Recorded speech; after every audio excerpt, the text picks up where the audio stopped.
Ozish challenge-ni natijalarini qo'yamiz. 15 kunda kim ko'p vez tashlasa, natijalarga kichkina bo'lsa ham sovrinchalar qo'ygan edik. Bugun natijalarni tekshirib olamiz. Avaz aka ketdi. 88 kilo bilan boshlagandilar 15 kun oldin.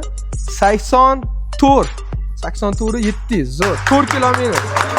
Olimxon 107 kiloda boshlagan ekanlar. 104 ekan. Gapi yo'q.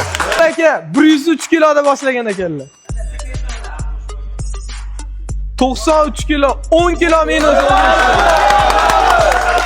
Chaqon 83 kiloyu 700 da boshlangan ekan. 83 700. Voy, minus. O'zgaryapti. Birinchi o'rinimizga Iqbol aka, tabriklaymiz. Ozgina bo'lsa ham bu taqdirlar. Zo'r. Ikkinchi o'rin Avaz aka. Gapi aka. Bu boshlanishi. Xohlasa bundan zo'r forma qilamiz. Uchinchi o'ringa shogirdlardan qazi ham qo'yilgan. Mana bularsiz sizga endi Olimxon nima Husanboy sizga ozgina bo'lsa. Tabriklar qo'yamiz. Keyingi guruhnikini ham olamiz endi sirazi.